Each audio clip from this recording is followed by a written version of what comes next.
I'll never forget the day because it was Kathy's birthday. We had a big day planned. Took the day off of work, and Kathy and Betty and myself were going to go to the beach. We're waiting on my mother to finish getting ready, and he decided he would run to the store and get some gas in the car and get some ice for the ice chest. So I went up and got gas, and I started getting chest pains right here. They started out mild, and the intensity just kept building slowly. So when I got home here, it was more like indigestion. So I sat in the chair for a while, and I started sweating more and more. The pain kept getting sharper, like somebody was taking a knife and slowly pushing it into my chest. And he was leaning forward in his chair, and he goes, well, it might just be a couple of minutes before we can go. And I said, why, honey? You're not feeling good?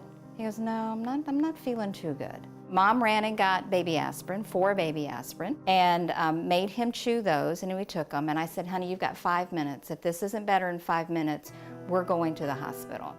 5 minutes later, the discomfort was getting to the point where it wasn't indigestion.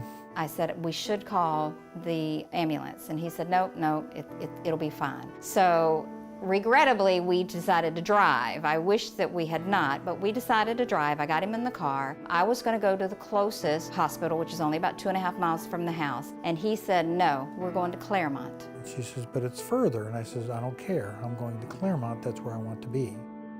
So we headed that direction. We no sooner got there, and before I could get the car stopped, he was out the door, clenching his chest, and then just collapsed on the reception counter. They immediately took him into the very first room, started working on him and giving him an EKG. By the time I finished the paperwork, he was done with his initial triage. This wonderful person came in named Greg. He asked questions. He explained everything that he was doing. Everything he was explaining to me was very clear, very concise, and he was focused just on me. And that is probably one of the most important things to have happen when you're in that situation.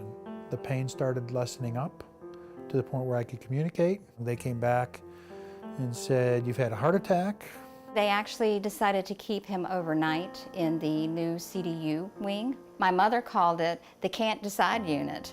Can't decide whether to send you home or keep you here. Greg was there every step of the way. So we went up there. We were both so excited because we have this brand new facility and a view that was great. And he said, you're gonna love it up here. And not only did he leave me there, but he went beyond. He says, now, while you're up here, if you need anything, don't hesitate to ask for me, because I'll make sure that you get what you need.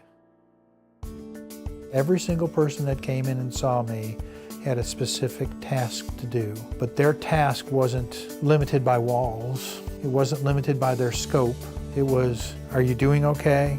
Is there anything else that I can get you? Are you comfortable? And that's the atmosphere that makes Southlake, in my opinion, the best medical facility in Central Florida. All the staff in there, they're so knowledgeable, they're so professional, they're so caring. I wouldn't hesitate again to go there again, whether for me or for my husband or for anybody in my family. They are wonderful, they are top-notch. Yes, I wrecked her birthday. You did wreck my birthday. But hopefully all the other little things that we do throughout the year, hopefully she'll keep me around. I'm gonna have another one next year, about the same time. So maybe we'll make it up then.